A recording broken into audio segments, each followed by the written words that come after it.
বিসমিল্লাহির রহমানির রহিম। প্রিয় দর্শক, আসসালামু আলাইকুম। বিডি চ্যানেল 4 আত্মশুদ্ধিমূলক আলোচনা অনুষ্ঠান শুদ্ধ মনের আজকের পর্ব 42। আজকের আলোচ্যসূচি আমল বিল মারুফ ও নাহি আনিল মুনকার, অর্থাৎ সৎ কাজের আদেশ এবং অসৎ কাজের নিষেধ। এই বিষয়ে আজকে আলোচনা করব।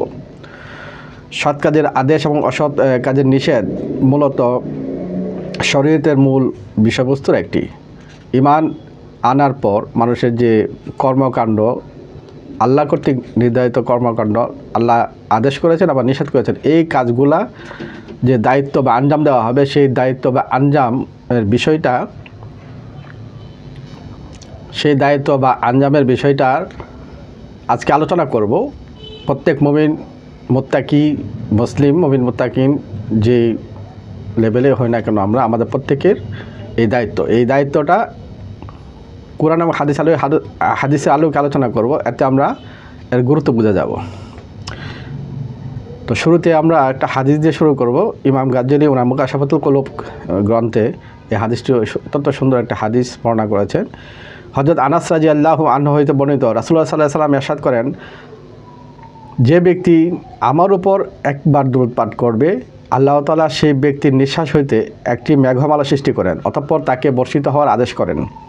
মেঘমালা বৃষ্টিরূপে যখন মাটির উপর বর্ষিত হয়, প্রতিটি বিন্দুকণা হইতে রূপা সৃষ্টি করেন। আর যে বিন্দুকণা কোনো কাফেরের উপর পতিত হয়, তার ঈমান নসিব হয়ে যায়। সুবহানাল্লাহ। তো আমল বিল মারুফ নাহি আনিল মুনকার, সৎ কাজের আদেশ এবং অসৎ কাজের নিষেধ বিষয়টি অতি ব্যাপক একটি বিষয়।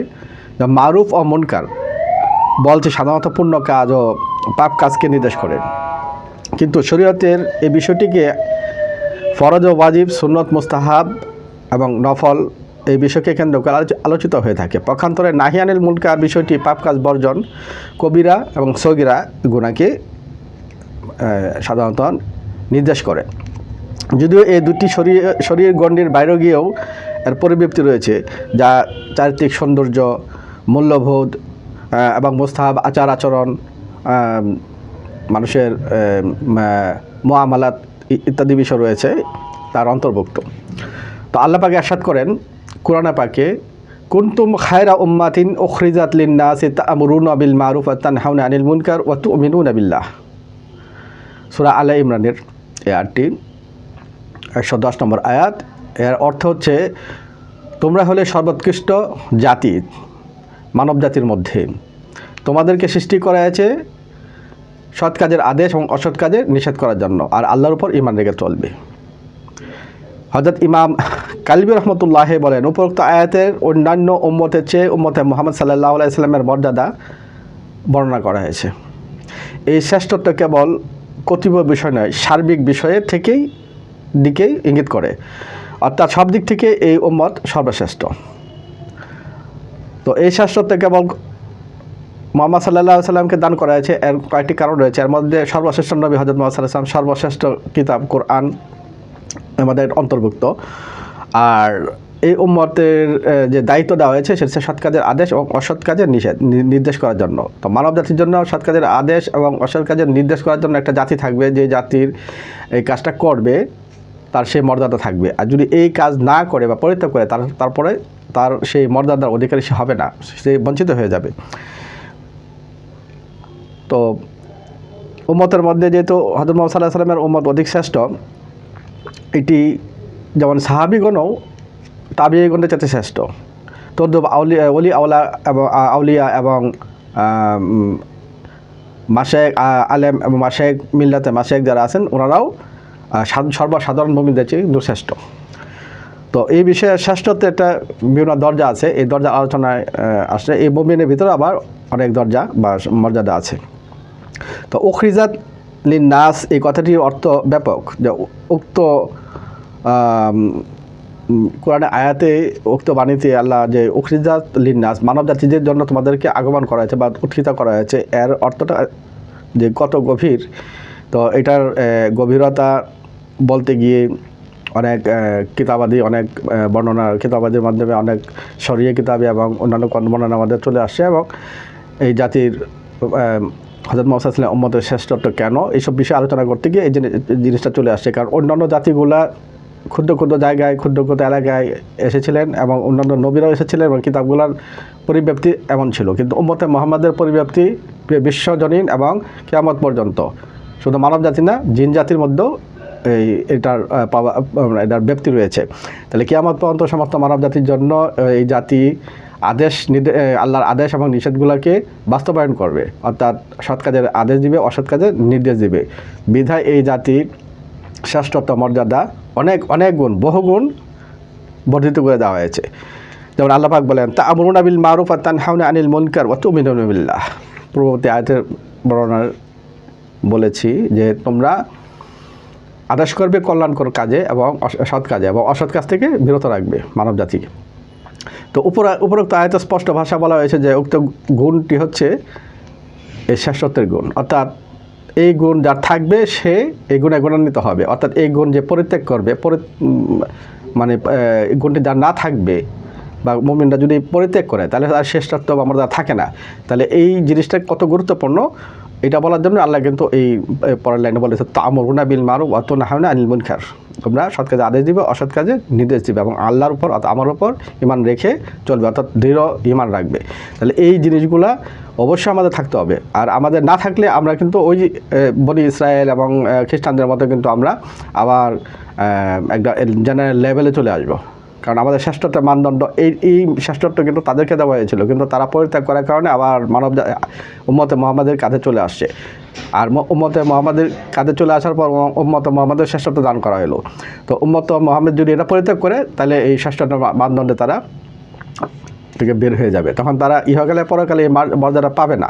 যদিও রাসূল সাল্লাল্লাহু আলাইহি ওয়াসাল্লামের অন্যান্য উম্মতরা বা রাসূল সাল্লাল্লাহু আলাইহি ওয়াসাল্লাম উম্মতদের মধ্যে পূর্ববর্তী উম্মতরা কিন্তু সেই কাজ আঞ্জাম দিয়ে গেছেন, যার ফলে পরকালে কিন্তু রাসূল সাল্লাল্লাহু আলাইহি ওয়াসাল্লাম এই উম্মত সবচেয়ে বেশি জান্নাতে যাবে এবং রাসূল সাল্লাল্লাহু আলাইহি ওয়াসাল্লাম সেটা নিয়ে গৌরব করবেন। এই ব্যাপারে অনেক হাদিস রয়েছে।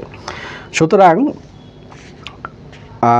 মানবজাতি হিত কামনা করা এবং সৎ কাজে আদেশ দেওয়া আর অন্যায় কাজে নিষেধ করতে হবে, জালিমের বিরুদ্ধে জিহাদ করতে হবে, কাফেরের বিরুদ্ধে জিহাদ করতে হবে এবং সকলকে সৎ কাজে উৎসাহ দিতে হবে ইত্যাদি। নবী করিম সাল্লাল্লাহু আলাইহি ওয়াসাল্লাম ইরশাদ করেন, খায়রুন নাস মান ইয়ানফাউন নাস। যে মানবের কল্যাণ করে সে উত্তম মানুষ। আবার শাররুন নাস মান ইয়াদুররুন নাস।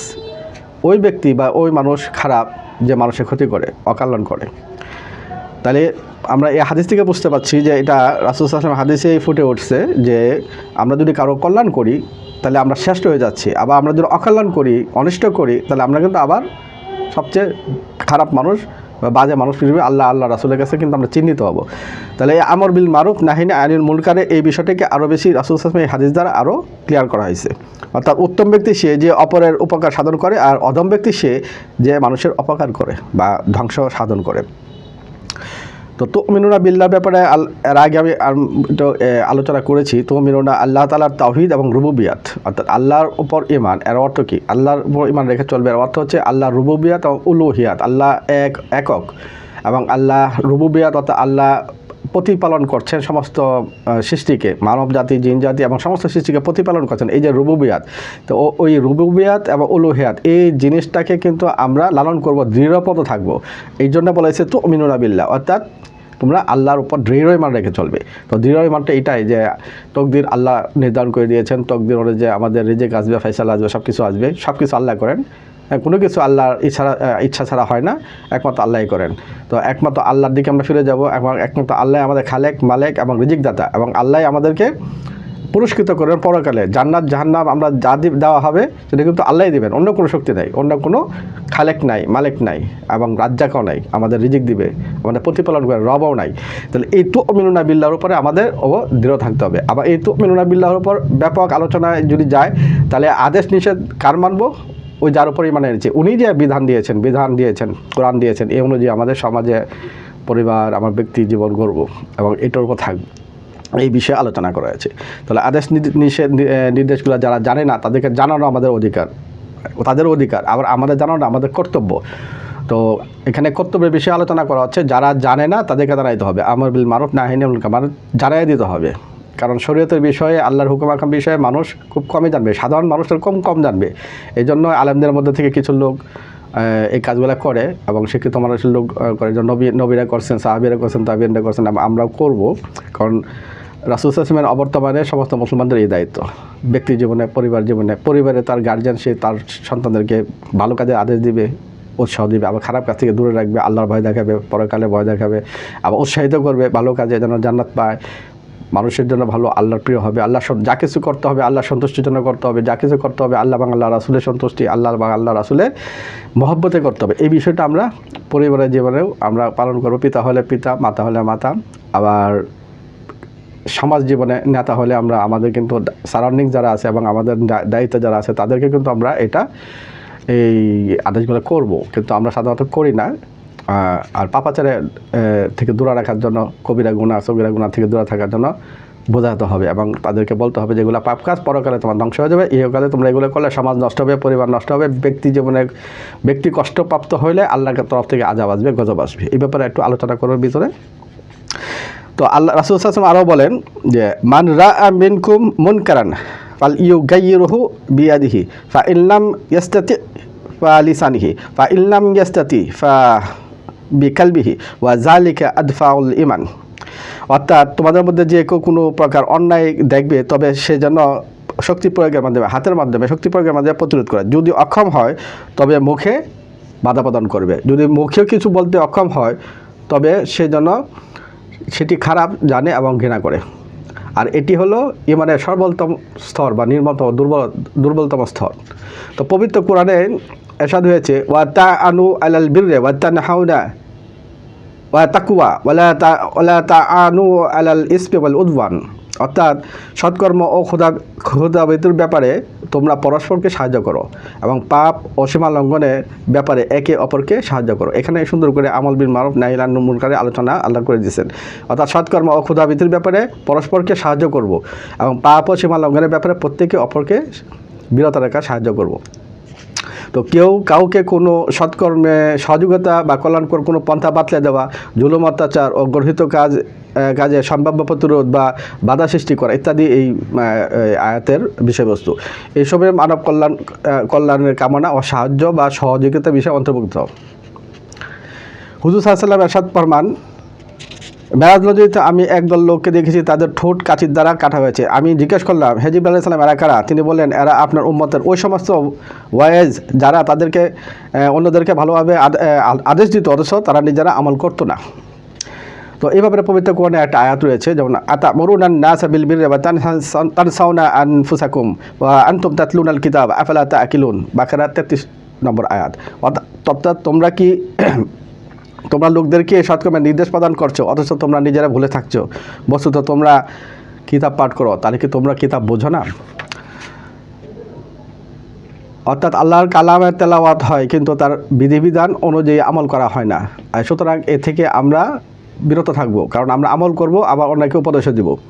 আল্লাহ পাক আরও ইরশাদ করেন, ওয়াল মুমিনুনা ওয়াল মুমিনাতু বা'দুহুম আউলিয়াউ বা'দ বিবাদিন ওয়া ইয়ামুরুনা বিল মারুফ ওয়া ইয়ানহাউনা আনিল মুনকার। অর্থাৎ ইমানদার পুরুষ ও ইমানদার নারী তারা পরস্পরকে ভালো কাজে আদেশ করবে এবং মন্দ কাজ থেকে বিরত রাখবে। সুবহানাল্লাহ। উক্ত আয়াতে কারিমায় মুমিন ব্যক্তিগণদের গুণাবলীর প্রকাশ করে বলা হয়েছে তারা সৎকর্মের আদেশ ও অসৎকর্মের নিষেধ করবে। সুতরাং যারা মুমিন তারা এই কাজ পরিহার করে চলবে না। অর্থাৎ তারা এক আদেশ দিবে এবং ভালো ভালো কাজে আদেশ দিবে, অন্যায় কাজ থেকে বিরত থাকবে। আল্লাহ পাক আরও বলেন, কানু লা ইয়াতানাহাউনা আনিল মুনকার ফাআলুহু ওয়ালা বিইসা মা কানু ইয়াফআলুন। সূরা মায়েদা 89 নম্বর আয়াত। তারা পরস্পর সৎ কাজ মন্দ কাজকর্মে নিষেধ করতো না, যা তারা করতো তা অত্যন্ত মন্দ ছিল। তো এর ফজিলত সম্বন্ধে কিছু একটু আলোচনা করি এবং এর পরিণতি। যেমন হযরত আবু দারদা রাদিয়াল্লাহু আনহু বলেন, তোমরা সৎ কাজে আদেশ করো, অন্যথায় মহান আল্লাহ তোমাদের ওপর কোনো জালেম বাদশার আধিপত্য স্থায়ী করে দিবেন, যে তোমাদের বড়দেরকে অসম্মান করবেন, ছোটদেরকে দয়া প্রদর্শন করবে না। তোমরা আমাদের পূর্ণমান লোক দোয়া করবে কিন্তু সে দোয়া কবুল হবে না, তারা আল্লাহর কাছে সাহায্য চাবে কিন্তু সাহায্য করা হবে না। আয়েশা রাদিয়াল্লাহু বলে রাসূল সাল্লাল্লাহু আলাইহি ওয়াসাল্লামের মাঝে রাসূল সাল্লাল্লাহু আলাইহি ওয়াসাল্লাম ইরশাদ করেন, অতীতকালে মহান আল্লাহ পাক এক দল লোককে আযাব নাজিল করেন এবং সেই অধিবাসীর সংখ্যা ছিল 18,000। তারা প্রত্যেকেই এত পুণ্যমান ছিল যে আমলে ইবাদত নবী রাসূলদের সমতুল্য ছিল। আর আমি জিজ্ঞাসা করলাম, হে আল্লাহর রাসূল, তাদেরকে ধ্বংস করার কারণ কি? তিনি বললেন, লোকদেরকে নাফরমানির কাজে লিপ্ত দেখেও তারা রাগান্বিত হতো না এবং ন্যাক কাজ করতে আদেশ করতো না, হ্যাঁ, অসৎ কাজও নিষেধ করতো না, এই জন্য তাদের এই পরিণতি। হযরত আবু উবাইদা ইবনুল জাররাহ বলেন রাহমাতুল্লাহ বলেন, একদা আমি জনাব রাসূল সাল্লাল্লাহু আলাইহি ওয়াসাল্লামের খেদমতে আরজ করলাম, ইয়া রাসূলুল্লাহ, আল্লাহর রাসূল সর্বশ্রেষ্ঠ শহীদকে? তদুত্তরে তিনি বললেন, যে ব্যক্তি অত্যাচারী শাসককে সৎ কাজে আদেশ দেয় এবং অসৎ কাজে নিষেধ করে অতঃপর তাকে হত্যা করা হয়, সেই ব্যক্তি সর্বশ্রেষ্ঠ শহীদ। সুবহানাল্লাহ। হাসান রাদিয়াল্লাহু থেকে বর্ণিত আছে, হুজুর সাল্লাল্লাহু আলাইহি ওয়াসাল্লাম ইরশাদ করেন, আমার উম্মতের মধ্যে শ্রেষ্ঠ হচ্ছে সেই ব্যক্তি যে কোনো জালেম বাদশাকে সৎ কাজে আদেশ দেয় এবং অসৎ কাজে নিষেধ করে অতঃপর সেই জালিম বাদশা তাকে হত্যা করে ফেলে। হ্যাঁ, তো এই যে আমরা দেখলাম যে সৎ কাজের আদেশ এবং অসৎ কাজের নিষেধের যে মানে গুণাবলী রাসূল সাল্লাল্লাহু আলাইহি ওয়াসাল্লাম বর্ণনা করেন, কোরআনে আমরা পাচ্ছি। তো এইভাবে আমরা যদি আমাদের সৎ কাজের আদেশ এবং নিষেধ যদি আমরা চালিয়ে যাই, তাহলে আমরা আল্লাহ রাসূলের কাছে আল্লাহর সন্তুষ্টি, আল্লাহর মহব্বত পাবো। কারণ আল্লাহর মহব্বতের কারণে সব কিছু করতে হবে এবং আল্লাহর আদেশ নির্দেশের বাইরে আমরা গিয়ে কিছু করব না। কারণ আল্লাহর সন্তুষ্টি অর্জিত হইলে জান্নাত, আল্লাহর সন্তুষ্টি হইলে আল্লাহর দিদার, এগুলো আমরা পাবো। তো আল্লাহর সন্তুষ্টি এবং দিদার যে এই আদেশ এবং নিষেধ পালনের মাধ্যমে নিহিত, এই ব্যাপারে কোরআন এবং হাদিসদের আমরা বুঝলাম। তো আমরা ব্যক্তি জীবনে কিন্তু আমরা এটাকে বাস্তবায়ন করব এবং আমরা আমাদের প্রিয় দর্শক, আমরা আমাদের ব্যক্তি জীবনে, পরিবার জীবনে, সমাজে, রাষ্ট্রের সব জায়গায় কিন্তু আমরা এই কাজটা করে যাব। সমস্ত ভালো ভালো কাজ, মূল্যবোধ পালন করা, সৌন্দর্য এবং যা কিছু সুন্দর কল্যাণকর তার দিকে আদেশ করব। আর যা কিছু খারাপ, যা কিছু মন্দ, সেগুলো থেকে নিজে বিরত থাকবো, অন্যকে বিরত থাকার জন্য আমরা উপদেশ দিব, বোঝাবো। তাহলে আমাদের দায়িত্ব পালন হয়ে যাবে। আর দায়িত্ব পালন না হলে যে আযাব গজবের শিকার হবো, তখন আমরা যত কামেল হয়, যত পুণ্যমানে হোক, কিন্তু আমাদের উপর গজব চলে আসবে, যে পূর্ববর্তী হাদিসে বর্ণনা হলো। আর কোরআনে একটা লাস্ট আয়াত দিয়ে আমি শেষ করে দিব, সেটা হচ্ছে সূরা সাফফাতে আল্লাহ পাক বললেন, আইয়ুহাল্লাযিনা আমানু লিমা তা'কুলুনা মা লা তা'ফালুন।